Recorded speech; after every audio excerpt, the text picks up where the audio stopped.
मुझे जब भी कोई कहता है ना कि तुम नॉर्मल लगती हो तो मैं स्माइल कर देती हूँ, क्योंकि अगर मैं उन्हें बता दूंगी कि मेरे अंदर 20 ईयर्स से एक मशीन लगी हुई है जो लिटरली मेरी हार्ट बीट चलाती है, तो उनका रिएक्शन होता है what? Yes, I got a pacemaker at the age of 7 years. First surgery in 2005, second surgery in 2015, and now it is 2025. And honestly 20 years हो गए हैं एंड मैंने आज तक मैंने अपने जैसा कोई ह्यूमन बीइंग नहीं देखा. It becomes sometimes very lonely because I have nobody to relate with or with whom I can share my feelings related to pacemaker. So that is why today I am here talking to you. Hi guys, welcome back to my channel Ofo Ashi. आज की मेरी video थोड़ी सी emotional है, थोड़ी सी personal है and yes real है, एकदम 100% शुद्ध रियल है. So right now I am 26 years old and मेरी लाइफ कभी भी नॉर्मल नहीं थी. एंड नो, मैं ये इसलिए नहीं कह रही क्योंकि मुझे सिंपैथी चाहिए. इंस्टेड मैं ये इसलिए कह रही हूँ क्योंकि मैं इस चीज़ में बहुत ज़्यादा अब अकेला फील करने लगी हूँ. So if you ever felt confused, different and lonely, I can feel that. I know I am not the only one who feels different in my life. You know, अलग हो, रिस्ट्रिक्शंस हो, health struggles हो या फिर बस over thinking machine हो, किसी ना किसी फॉर्म में हर किसी की ये इनविजिबल फाइट होती है. एंड मेरे साथ ये सेम फाइट फिजिकल भी थी एंड इमोशनल भी थी. आई मीन अभी भी है. सो बस इसीलिए, इसी कनेक्शन के लिए मैं ये वीडियो बना रही हूँ आज, ताकि कोई अगर मेरे जैसा है वो अकेला फील ना करे. वो इस कमेंट सेक्शन में आके मुझसे बात कर सकता है इस वीडियो के थ्रू. एंड मैं जेन्युइनली चाहूँगी ऐसे और लोगों से मिलना जिन्हें पेस मेकर लगा हुआ है एंड उनके स्ट्रगल्स जानना चाहूँगी. बिकॉज मेरे लिए, मैं ऑनेस्टली बताऊँ तो काफ़ी हद तक ईजी एंड सिंपल रहा. Being with pace maker was just a 30% of struggle, 30 to 40% of struggle for me. And मैं वही थोड़ा सा आज आपसे शेयर करूँगी, क्योंकि कहने में वो 30-40% था, मैंने उसमें भी काफ़ी कुछ सहा. सो 20 ईयर्स मैं इस पेस मेकर के साथ हूँ अभी, ये आगे भी ऐसे ही रहेगा. एंड अभी तक मुझे ऐसा कोई इंसान नहीं मिला है जिससे मेरी बात हुई हो इस रिलेटेड कि अच्छा तुम्हें भी पेस मेकर है, मुझे भी है, तुम्हें भी ये फील होता होगा, मुझे भी फील होता है, मतलब मेरे साथ ऐसा भी कभी हो जाता है, मुझे ऐसे पैनिक अटैक्स आ जाते हैं, या कभी मैं इसकी वजह से डिप्रेशन में भी जा चुकी हूँ. तो मुझे ऐसा कोई इंसान नहीं मिला है जिससे मैं इस तरह की कोई बात कभी शेयर कर सकती. एंड यू नो, सबसे बड़ी प्रॉब्लम क्या है इसमें, people don't actually consider these struggles as the real struggles. And तुम्हारे स्ट्रगल्स विजिबल हैं कि नहीं हैं, तो they usually try to ignore it and avoid it. अब मैं उन्हें कैसे समझाऊं कि मुझे जो फील हो रहा है वो क्यों हो रहा है. मेरे पास कोई एग्जाम्पल भी नहीं है कि तुम उस इंसान को देख लो उसके साथ ऐसा है, तुम उसको देख लो उसके साथ ऐसा है. एंड मेरे स्ट्रगल्स यूजली क्या होते थे कि मैं नॉर्मली फास्ट कोई भी चीज़ नहीं कर सकती, हैवी कोई चीज़ नहीं उठा सकती जो नॉर्मल एक बंदा आराम से उठा सकता है. ये जो एरिया है लेफ्ट साइड पे, इसके यहाँ पे जो निशान है, this is all because of pace maker. And इसी एरिया पे मेरा पेस मेकर लगा हुआ है. तो फर्स्ट ऑपरेशन जो हुआ था उसका ये स्टिचेस के मार्क्स है जो बहुत क्लियरली विजिबल है. वो इसलिए है क्योंकि उस टाइम पे डिज़ोल्व स्टिचेस नहीं आते थे. एंड जो ये उसके ऊपर है जो ऑलमोस्ट गायब ही है, जो स्किन टू स्किन हो चुका है अब डिज़ोल्व, ये न्यू टेक्नोलॉजिया की वजह से थे. बीइंग समवन जिसने 7 ईयर्स की एज से इतना ज़्यादा कुछ अजीब पेन वगैरह सहा है, लाइक जब मेरा बर्थ हुआ था मेरे पेरेंट्स को तभी बता दिया गया था कि मेरे हार्ट में होल है. उन होल्स को क्योर करने के लिए I use to take medicine, but उन्होंने काम नहीं किया. And then I had to get operated. जब ऑपरेशन हुआ, यहाँ से कट किया गया, होल्स को बंद किया गया, एंड उसके बाद पता चला कि मेरी हार्ट बीट लो है. तो इन दैट मोमेंट कि अभी से बचाना है, एंड देन पेस मेकर लगाया. तो जो यहाँ से स्टिचेस निकाल ले जाते थे उस टाइम पे, mind you, I was just 7 years old, and वो प्लकर से खींच के वो स्टिचेस निकालते थे. And the pain I had to go through, मतलब मेरे आगे अभी भी I can still visualize all the things I have been gone through. कैसे मैं रोती थी, चिल्लाती थी, and my parents couldn't do anything because obviously it was mandatory. उन स्टिचेस को ऐसे छोड़ भी नहीं सकते थे. तो वो पेन का जो एक स्टार्टिंग होती है ना, कि यहाँ से मैंने पेन सहनी शुरू कर दी थी, और मेरे को पता है कि मैं कितने लेवल की पेन सह सकती हूँ. वो मेरे को एट द एज ऑफ 7 समझ आ गया था, मैंने फेस कर लिया था. एंड पता है क्या, इसके बाद जो मेरे स्ट्रगल्स थे वो ऐसे नहीं थे कि बहुत विजिबल थे, ऑब्वियसली वो इनविजिबल स्ट्रगल्स थे. तो अगर मैं किसी क्राउड में खड़ी हूँ, डीजे फ्लोर पे खड़ी हूँ, तो मेरी हार्ट बीट बहुत धक धक धक धक धक धक धक हो जाती है, मैं बहुत एनेक्शियस हो जाती हूँ, थोड़ी सी कपकपी से फील हो जाती है. एंड मैं ये चीज़ सामने वाले से शेयर ही नहीं कर पाती हूँ। अजीब सा भी फील होता है कि मैं उसे कैसे बताऊँ that I can not enjoy on the high music जहाँ पे बाकी सारे लोग एंजॉय करना चाहते हैं, एंड मैं इकलौती हूँ जिसे थोड़ी सी अजीब सी फीलिंग आ रही है। एंड मैं जब भी ऐसे डीजे फ्लोर्स वगैरह पे होती हूँ ना, तो मैं ट्राई करती हूँ थोड़ा सा ज़्यादा दूर रह के ही इन्जॉय करूँ। इन्जॉय मैं फिर भी करती हूँ, मेरी बॉडी अलग रिएक्ट करती है, and it is sometimes scary and also exhausting, क्योंकि आई डोंट नो किस सिचुएशन पे कब मेरी बॉडी एकदम से अजीब ढंग से रिएक्ट करने लग जाए, all because of this pace maker. And I don't know मुझे इसे कैसे संभालना है, कैसे रिएक्ट करना है, क्योंकि हमें इसके लिए कोई प्रिकॉशंस नहीं दिए गए कि अगर आपको ये प्रॉब्लम हो फटाफट से करो। जैसे सपोज़ किसी को डायबिटीज़ की प्रॉब्लम है, शुगर वगैरह की, मुझे इतनी नॉलेज नहीं है, सॉरी अगर मैं कुछ गलत बोलूँ, तो उन्हें पता है कि अगर उन्हें हाई राइज या लो राइज होता है उनकी बॉडी में, तो उन्हें कौन सी मेडिसिन लेनी है, उन्हें कौन सा इंजेक्शन लगाना है, उन्हें जो भी करना होता है, they all know that. We have no such things. हमारे को अगर एकदम से हार्ट बीट फास्ट होने लगी, either we have to leave that area और विल बी अनकॉन्शियस, बेहोश। So that is why I said it is scary.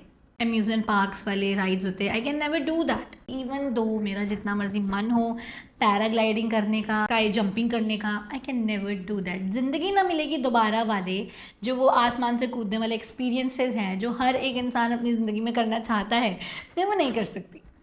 तो मैंने कभी उन्हें अपनी एडवेंचरस ड्रीम लिस्ट में डाला ही नहीं है। And this is what sometimes hits to my mental health, क्योंकि लोग मेंटल हेल्थ पे जब बात करते हैं ना, they usually talk about depression, anxiety, but according to me depression and anxiety के साथ loneliness, over thinking, the fear of being just the one person alone in that community, the fear of what can happen to you next and you don't know how to react or act on that. That is the main invisible struggle a person like me goes through every single day. And यही सारी चीज़ें हैं जो mental health पे बहुत ज़्यादा harm करती हैं, एंड समटाइम्स जो फिज़िकल हेल्थ होती है ना, उससे कहीं ज़्यादा ये मेंटल हेल्थ हमें थका देती है। बट स्टिल इन सब चीज़ों में जो मैंने आपको कहा ना, ये 30% 40% है मेरी लाइफ का पार्ट। मैं ट्राई करती हूँ इन सबको अपनी आइडेंटिटी ना बनाऊँ। आई ऑलवेज ट्राई कि पेस मेकर से मेरी आइडेंटिटी नहीं बननी चाहिए। If somebody knows me, they should know me by my name, by the things I do right, by my positivity and my happy go girl nature. They should never recall me और remember me और know me as someone with pace maker. And मेरे साथ उन्हें कुछ restrictions face करनी पड़ सकती है, मेरे साथ उनका फ़न थोड़ा सा कम हो सकता है, नो क्योंकि एज आई टोल्ड यू वो 30% पार्ट है मेरी लाइफ का, उसके बाकी के जो परसेंटेज है ना, वो है मेरी असली लाइफ। ये 30% मैं सह सकती हूँ, जी सकती हूँ, एंड इससे मैं अपनी पूरी लाइफ में कन्वर्ट कर नहीं सकती, ना मैं करना चाहती हूँ। एंड बचपन से मुझे ना एक प्रिकॉशंस दे दिए गए थे कि मैं क्या क्या कर सकती हूँ, क्या नहीं कर सकती। मैं बहुत तेज़ रनिंग नहीं कर सकती, मैं लेफ़्ट हैंड से हैवी चीज़ें नहीं उठा सकती, मैं हैवी जिमिंग नहीं कर सकती। इवन दो मेरा बहुत मन था बैडमिंटन कंटिन्यू करने का अपने स्कूल के आगे, मैं वो भी नहीं कर सकती थी। इन सब के अलावा जो मैं करना चाहती थी दिल से, वो था dancing, travelling and making content. मैंने वो दिल खोल के किया है। स्कूल के टाइम से मैंने 3rd स्टैंडर्ड से लेकर 12th तक डांसिंग करी है। Even though my parents were very scared, बहुत डरते थे वो, बट मैंने स्टिल किया। मैंने अपने आप को चैलेंज किया कि ये तो मैं कर सकती हूँ, इसमें कुछ भी नहीं है, और ये मुझे करके अपनी बॉडी को, अपनी मशीन को हैबिचुअल बनाना पड़ेगा कि इतना तो सहना पड़ेगा। क्यों लगी है फिर ये मशीन? अगर वो सिर्फ पंप करने में ही हेल्प करेगी, उसे और चीज़ों में भी मुझे मोल्ड करना पड़ेगा कि चाहे मैं ट्रैवल कर रही हूँ, चाहे मैं डांस कर रही हूँ, चाहे मैं स्विमिंग कर रही हूँ, तो ये मेरे को भी इफेक्ट नहीं कर सकती। कॉन्शियसली सबकॉन्शियसली जो हम अपने माइंड को ट्रेन करते हैं, हमारा माइंड वैसे ही रिएक्ट करता है। हाँ, कभी कभी मुझे अपने ऊपर डाउट होता था कि क्या मैं वीक हूँ। मुझे ये कह के भी डराया जाता था कि तुम्हारी मशीन एकदम से बाहर आ गई तो मैंने वो चीज़ें अवॉइड करी जो उस 30% की वजह से मेरी 70% की जो अच्छी लाइफ है उसको इफेक्ट कर सकती है, उसको डैमेज कर सकती है। डेली लाइफ में अब मुझे क्या क्या चीज़ें कभी कभी फेस करनी पड़ती है। जैसे मैं मैग्नेट से दूर रहती हूँ, मैं माइक्रोवेव से दूर रहती हूँ, इलेक्ट्रिक पोल्स के पास मैं ज़्यादा देर खड़ी नहीं हो सकती। जब भी मैं किसी मॉल में जाती हूँ, मूवी के लिए जाती हूँ, तो वहाँ पे जो चेकिंग वगैरह के लिए वो मशीन यूज़ करते हैं, मैं वो भी यूज़ नहीं करवा सकती अपने ऊपर। And I remember one case, अभी रिसेंटली मैं एक मूवी देखने गई थी एंड मैंने वहाँ पे जो लेडी थी जो चेकिंग कर रही थी उसको बोला कि ये मशीन मुझ पर यूज़ मत करना। She said, are you pregnant? I was like, no, I am a patient, I am a pacemaker patient and you are not allowed to do this on me, that is Y.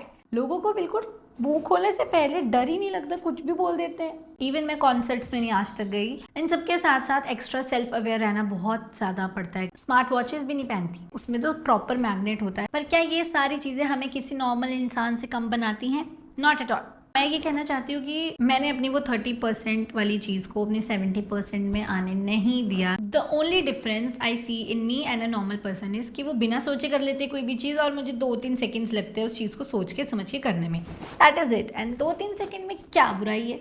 Now let's talk about confidence. Why I chose confidence? Because I think I am a confident person, and the reason is I have never felt hiding my scar किसी भी चीज़ के अंदर, या covering my scar with anything. And ऐसा नहीं है कि मुझे कभी चांस नहीं मिला है, या ऐसा नहीं मुझे किसी ने कहा नहीं है। The time I started doing modelling and makeup shoots, तो वहाँ मुझे मेकअप आर्टिस्ट हमेशा कहती थी कि हम इसे कवर कर देते हैं, इसे कंसीलर से ढक देते हैं। I have always had that calm on my face, smiled at them and said no thank you, I don't need it. मैंने हमेशा अपने माइंड में ये चीज़ रखी है कि इस स्कार की वजह से I am able to do बाकी सारी चीज़ें। इसकी वजह से मेरी किसी चीज़ में कोई रुकावट नहीं आ रही है। मैं सब कर रही हूँ, मैं डांस कर रही हूँ, मैं ट्रैवल कर रही हूँ, मैं कंटेंट क्रिएट कर रही हूँ, मैं बाहर घूम रही हूँ, मैं अपनी मर्ज़ी की जॉब कर रही हूँ, मैं जो करना चाहती हूँ मैं सब कर रही हूँ। ये कहीं पे रुकावट तो बन ही नहीं रहा है। अगर ये मेरा 70% ध्यान रख रहा है तो वो 30% भी मुझे इसका ध्यान रखना है। इसीलिए मैंने हमेशा अपने आप को कॉन्फिडेंट रखा है इस चीज़ में कि this does not define my body positivity वाला स्टैंडर्ड्स। एंड ये दिखाता है कि मैंने क्या स्ट्रगल किया है और मैंने उससे कैसे ओवरकम किया है, राइट?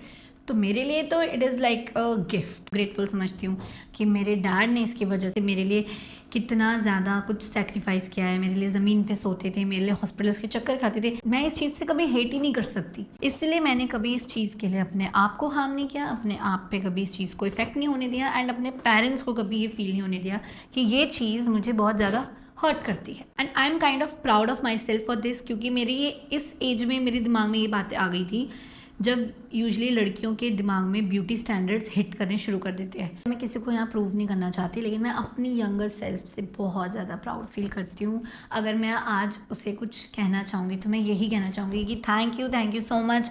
तुमने उस टाइम पे ये डिसीजंस लिए कि आज भी मुझे ये मैटर ही नहीं करता। एंड अगर तुम लोगों को कभी ये चीज़ फील हुई है कि you are different, that does not mean you are not enough और यू आर लेस। अपने आप को वो चीज़ हमेशा याद करानी है कि you are worthy of it, you are different, and that is your power, that is your strength. So yeah, these were some of my little struggles, some of my little phases of life with this pacemaker. Lastly, मैं यही कहना चाहती हूँ कि मुझे genuinely लगता है कि इस फेस में मैं अकेली हूँ, क्योंकि मुझे कोई मिला नहीं है ऐसा जिसे पेसमेकर लगा हुआ है मेरी एज में। जब मेरा ऑपरेशन हुआ था, जिन वार्ड्स में मैं थी, वहाँ पे सारे 50+ लोग थे। I swear to God, nobody was even 30 और 40 years old, एंड मुझे ये बहुत अर्ली एज में लग गया था, इसलिए बहुत लोग शॉक भी होते हैं। And may be this is the reason why I don't find people like me around me very commonly. I don't think so जिस लोकेलिटी में मैं रहती हूँ वहाँ भी कोई होगा। मुझे कभी मेरे कोई स्कूल में भी नहीं मिला जिसको पेसमेकर लगा होगा। सो आई जस्ट होप इस वीडियो के थ्रू मैं किसी को फील करा पाऊँ कि अगर तुम मेरी तरह अकेले हो तो तुम अकेले नहीं हो। मुझसे इस वीडियो के थ्रू तुम बात कर सकते हो, एंड मुझे भी बात करने में बहुत अच्छा लगेगा। एंड अगर तुम्हारी लाइफ में भी तुम्हारी कोई इनविजिबल बैटल चल रही है तो don't worry, you are not alone. I hope ये वीडियो तुम तक पहुँचे और तुम कॉमेंट्स में मुझे अपनी स्टोरीज बताओ ताकि मैं भी वो समझूँ। I really want to get connected with everybody, with you guys, अगर तुम लोग भी इस तरह से कुछ फेस कर रहे हो। एंड ऑल्सो मैं उन लोगों से ये कहना चाहती हूँ जिन्हें हमेशा लगता है that you are not normal, oh my God you have pacemaker. Yes, I have a pacemaker, and no, I'm not sick. I am normal just like you. I live my life to the fullest.